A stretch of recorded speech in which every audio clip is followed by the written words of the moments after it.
Hola, soc Jordina Amorós, membre de l'Assemblea i Actiu 21 de la Fundació Catalana Síndrome de Down. Avui tinc l'honor d'entrevistar la Laura Renon i Vanessa Renon, autores del llibre titulat Rara Vida. Laura Renon és periodista, especialista en comunicació corporativa i també escriu contes i estudia psicologia a la UOC. Vanessa Renon és il·lustradora, membre de l'estudi La Casa de Carnosa i periodista d'aquesta revista de Quintitiu. Laura, et podries explicar per què vas triar la teva formació acadèmica i professional? De periodisme? Sí? Estudiar periodisme... En general, tot. En general? Vale. Doncs mira, jo vaig començar a estudiar... Vaig decidir estudiar periodisme perquè m'agrada molt escriure. I a més també m'agraden molt els temes socials, tot allò que té a veure una miqueta amb la gent. I llavors vaig decidir, quan era més joveneta, doncs estudiar periodisme perquè era una forma de poder fer allò que m'agradava. Per una banda escriure i per una altra banda també dedicar-me a allò que m'agradava, que era parlar amb la gent, tractar temes d'interès social, i tot això el periodisme m'ho donava. I una miqueta, uns anys més tard, va coincidir també abans de la pandèmia, vaig començar a escriure, sempre he escrit, però així com una miqueta més seriosament, em vaig apuntar a l'Escola d'Escriptura de l'Ateneu, també per consell d'un amic. Perquè estava en un moment així com una mica baixet i no sabia ben bé per on tirar, i l'amic aquest em va dir, apunta't amb mi a l'Escola d'Escriptura.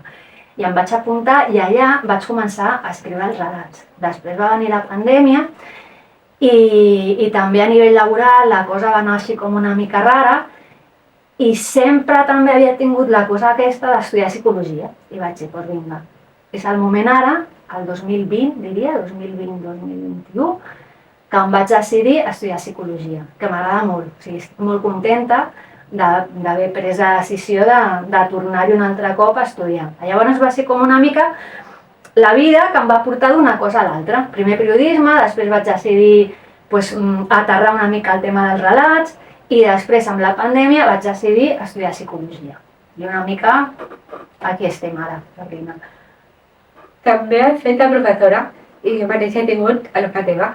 Com va ser el curs inicial de periodisme de Catalunya i com va ser la teva experiència?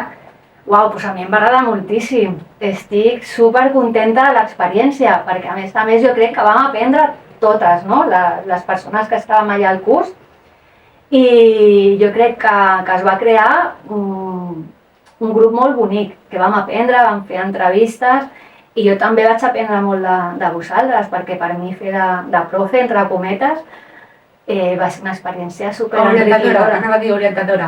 Orientadora, de companya, de fet. Jo crec que vam fer un grup de companyes amb el grup de periodisme que vaig fer amb la Jordina, amb la Laia, diria també, la Montse, i per mi l'experiència va ser molt xula. Vosaltres què?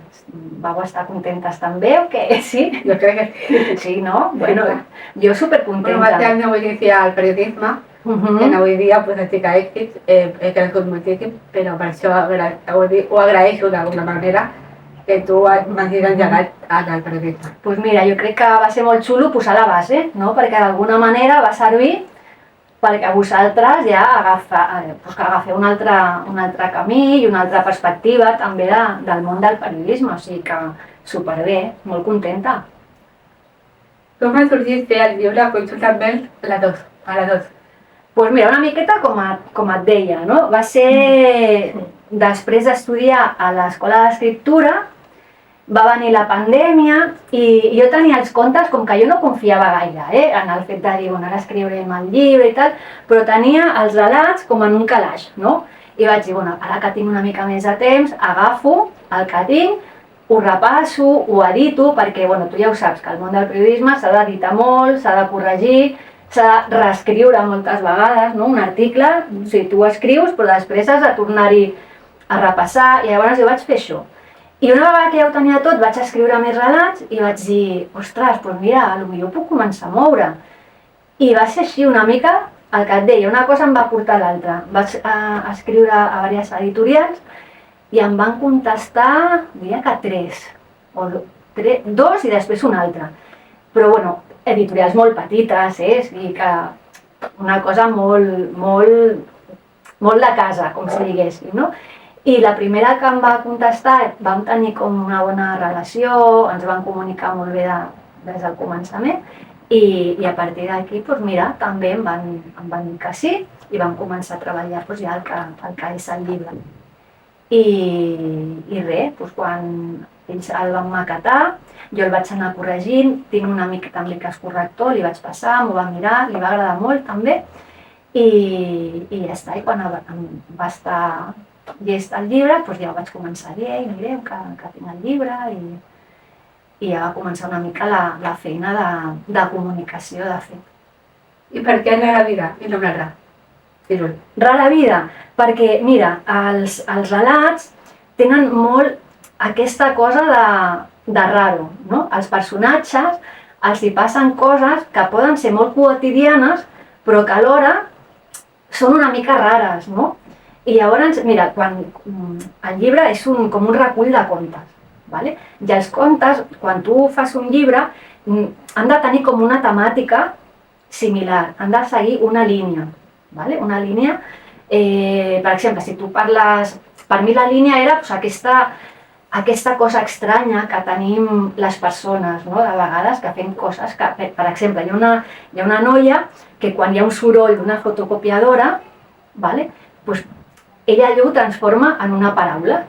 I ella sentia una paraula que era s'il vous plaît, quan el soroll de la fotocopiadora, no? Aquest soroll era com s'il vous plaît, s'il vous plaît, s'il vous plaît. Això és raro, no? I no tothom potser ho sent, però pot passar. Llavors, cada personatge té com alguna cosa que fa que aquesta línia del llibre tingui una continuïtat. I per això també hi ha un relat que es titula Rara Vida, i que és una mica autobiogràfic. I llavors, com era un relat així que tenia una mica més de pes i una mica més important, doncs vaig decidir que seria el títol. I el fet de col·laborar juntes, bueno, ara si vols, si quieres lo explicas tú, ella està en el estudio de la casa de Carlota i li agrada molt dibuixar, i jo li vaig dir d'acompanyar-me, ¿no? Bueno, si quieres explicarlo tú, que yo te comenté eso, ¿no? Que de colaborar con las ilustraciones, ¿no? ¿Y cómo fue? Fue muy bien. Me gustó la idea de colaborar con mi hermana y de hacer los dibujos. Y ahora yo le anava dient, por ejemplo, pues este relato va de las fotocopiadoras, ¿no? Sí. ¿Y tú qué hacías? Bueno, pues hacer una fotocopiadora y dibujándola. Y ahí tú ponías tus ideas. Sí. I un poco pues fue así.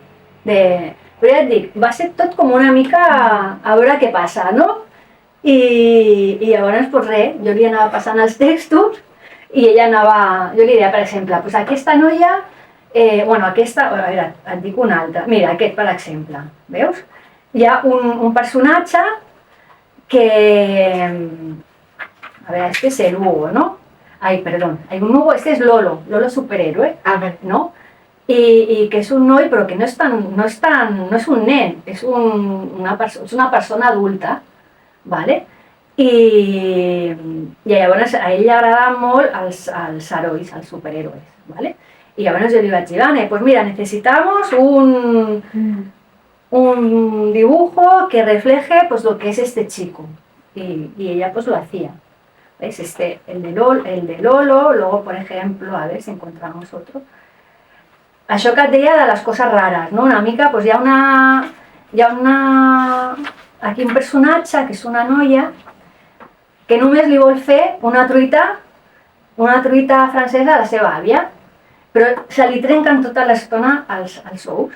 Llavors està allà fent, fins que no fa la truita, doncs no és que, bueno, hi ha més història, no? Llavors jo li deia, pues ara, no sé, algo relacionado, i salió esto, no?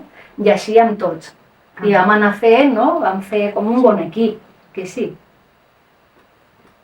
el llibre és per tothom, també per la gent que tingui alguna dificultat per llegir. Heu pensat en fer una versió d'audiollibre? Pues és una molt bona idea, Jordina, perquè en un principi no és de lectura fàcil, no és lectura fàcil el llibre, és més, també més dirigit a un públic adult, però és una molt bona idea el fet de... Utilitzaries la teva veu o inclús la de la Vanessa o... Pues sí, l'audiolibro, Bueno, vols dir? Pues podrían fer las dues, ¿no? Sí. ¿No? Tú lo harías el gravar la voz para cada relat. De fet, tinc un conegut, un noi que ara, de fet, no sé si està a la 11 i han fet l'audiolibro. I tenen l'audiolibro a la 11. Aquest també, Sí, aquest llibre. sí, no és lectura fàcil, però sí que està a la 11 el tenen. Vale. Està l'audiolibro, o sigui que també es podria... No sé ben bé com es pot accedir-hi, però sí que es pot... Com ha sigut el procés d'arribar a publicar aquest llibre? Us ha costat molt?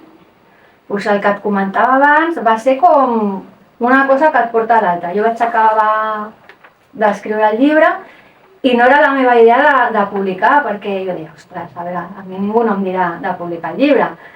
I vaig fer primer un llistat, no, d'editorials que jo veia que eren petites, que potser podien dir que sí, potser sí, i vaig escriure, doncs això, no sé, vaig escriure a 15, sí, jo crec que unes 15. Algunes em deien que no publicaven relats, d'altres que eren més pues, de novel·la. I llavors aquesta que me la va publicar, que es diu Hacen, són de Castelló. I em va dir que sí, o sigui, li va passar el llibre, els relats al seu equip petit, i li va agradar i em va dir que sí. I després una altra editorial també em va dir que sí, però ja els vaig comentar que ja una altra editora ja m'havia confirmat i llavors ja va ser així. Vanessa, ¿en qué te has inspirat per fer les il·lustracions? Bueno, pues me inspiré a hacer los dibujos a través de mi hermana. Sí, yo te daba las ideas. Sí, mi hermana me daba las ideas y yo las hacía. Quina és la teva experiència amb els dibuixos i les il·lustracions?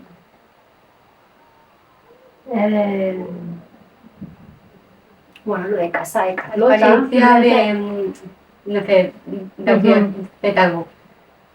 Això.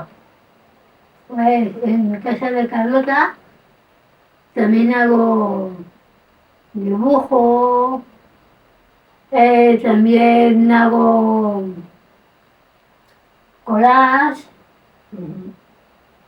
también, bueno, yo no, los del grupo, hay varias gente que hacen también lo que es la tapa de la caja de los bombones. Porque es un estudio. Es un estudio de diseño. Vale. Y tú trabajas ahí un día, ¿no? Sí, yo solamente voy los jueves. Laura, penses fer algun altre llibre o relacionat amb aquest? Doncs mira, m'agradaria molt fer una novel·la curta, per començar. Jo tinc més contes escrits i ara ho he deixat reposar una mica perquè em feia una mica de, no sé si por, però com que no vull repetir-me. I sempre em surten històries relacionades amb això, no? Jo li llamo l'extrañamiento, no? Que són històries quotidianes però que passa alguna cosa que et descol·loca una mica, no? I llavors vull deixar una mica o sigui, jo vaig escrivint, no? I tinc més idees, més contes que ja estan per allà, però m'agradaria molt escriure una novel·la curta, que sí que està una mica relacionada, però ja canvia el format i canvia també la idea fonamental del que seria la novel·la. I sí, jo crec que això ha de caure en algun moment. Espero.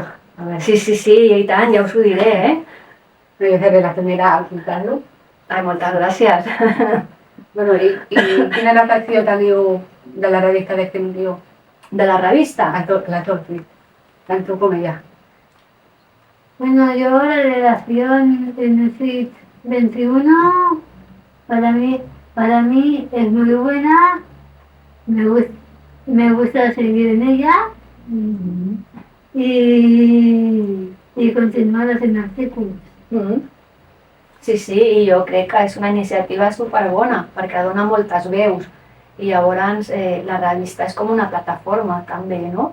Per poder-se expressar, per poder fer, no sé, la pràctica, no? En si d'escriure i de comunicar. I això és molt important. Jo crec que és una iniciativa superbonica i molt important a nivell social i a nivell personal també. M'ha agradat molt fer aquesta entrevista a vosaltres dos. I, bueno, o sea, jo he tingut molt... he estat molt a gust, vull dir, fer l'entrevista. Moltes gràcies també per convidar-nos. Per mi ha sigut un plaer, estava nerviosa i tot, però m'ho has fet, no sé, m'has fet sentir molt tranquil·la i ha sigut molt amè i molt xulo, no? Una entrevista molt maca, de veritat, moltíssimes gràcies a tu i a la Fundació també per acollir-nos aquí amb el llibre. Moltes gràcies. Gràcies.